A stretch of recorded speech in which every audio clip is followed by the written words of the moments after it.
She's a graduate of Camp Joshua, Oregon Right to Life's awesome student training program. Coming up in March, sign your teen up. She has volunteered for Birthright and hosted a youth radio show that featured many pro-life guests and subjects. Please welcome one of Oregon's pro-life young leaders, Jennifer Salame.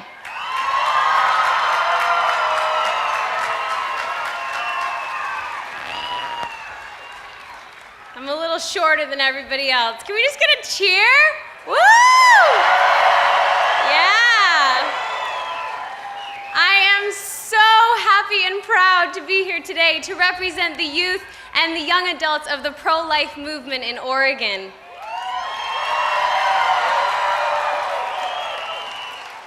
Today I'm going to speak both to and for the next generation of pro-lifers. We, the younger members of this rally, are prepared to step into the arena and fight for the most vulnerable of society, those with no voice, the unborn. First, I want to speak to the youth in the audience about how to make this our cause, our fight, and our passion. And then I will address everyone as to what we are doing and will do as the next generation of individuals to fight for the right to life. So guys, what does Roe versus Wade mean to us, my generation, people my age?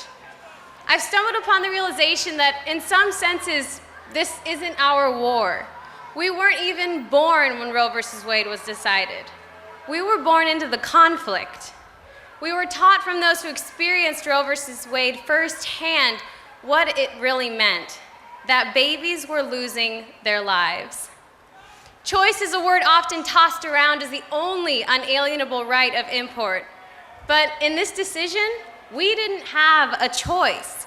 We certainly didn't choose to let 50 million of our own die at the hands of abortionists. Guys, we may not have had a choice in beginning this battle, but we have a choice in finishing it.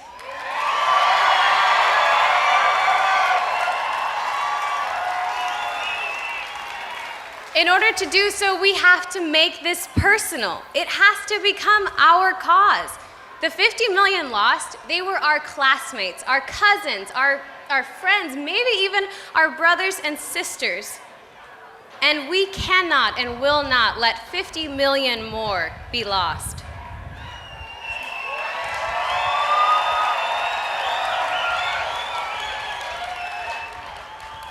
So how do we do that? How do we make this cause our own?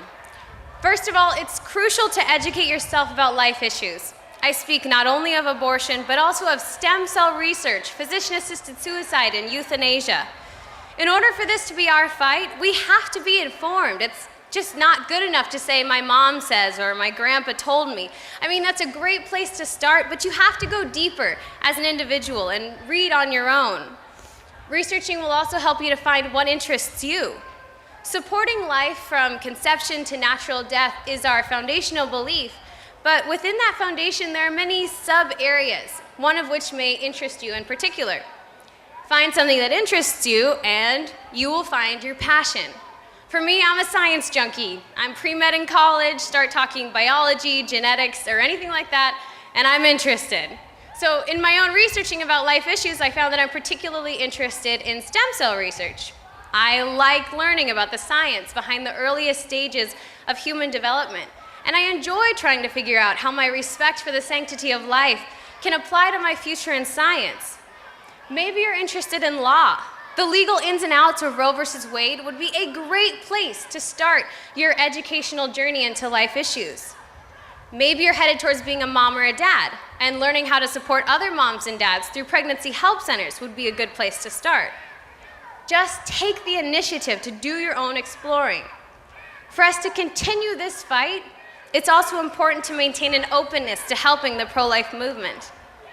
I say this because I know that each one of you has a special talent, something to offer. You never know how that could be used for the good of life.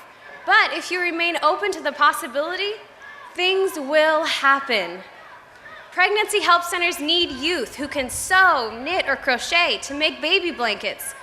If you're a good speaker, organizations can use you as a voice for life in the public arena. If learning is your talent, trust me, we need pro-life doctors, lawyers, nurses, ethicists, psychologists, everything like that. So, yeah. Just be open. Don't think pro-life projects don't need you, and don't think of yourself that you have nothing to offer. You are needed, and you can help. What interests you and what you can do will vary person to person, but you will be benefiting lives and changing the face of the pro-life movement for the better. Whatever your interests are, it's now time to thank your parents for giving you life, turn around, and make the pro-life cause your own.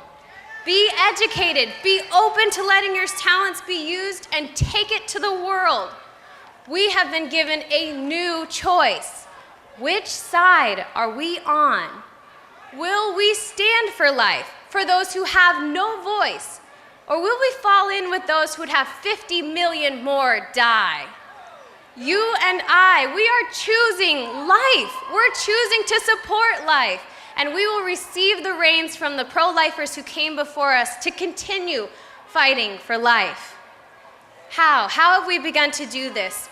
As the world has changed with the advent of things like the internet, cell phones, text messaging, Facebook, and instant messenger, so has the fight for life changed.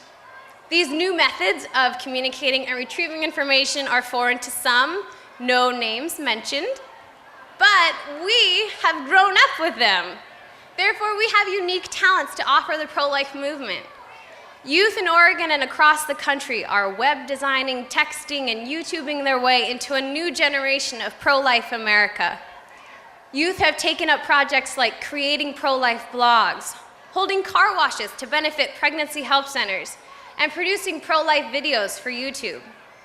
We are receiving education about the latest developments in the medical and legal fields that affect life, and we're participating by the thousands in rallies like this one and the annual March for Life.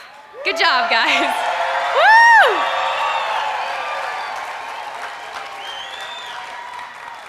Woo! Numbers of abortions have decreased. Lives are being saved. Hearts are being changed, and we, the youth, are helping and will continue to do so in order that 50 million lost can become 50 million saved.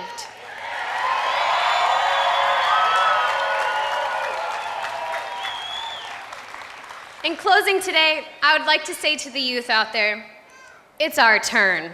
This is now our fight. We are the ones who can affect change now, thanks to the trail that has been blazed by previous pro-lifers. Make it personal, and we will change the world. One project, one person, one day at a time. I know I speak on behalf of the youth present when I say that we are committed, we are standing for life, and we aren't going anywhere.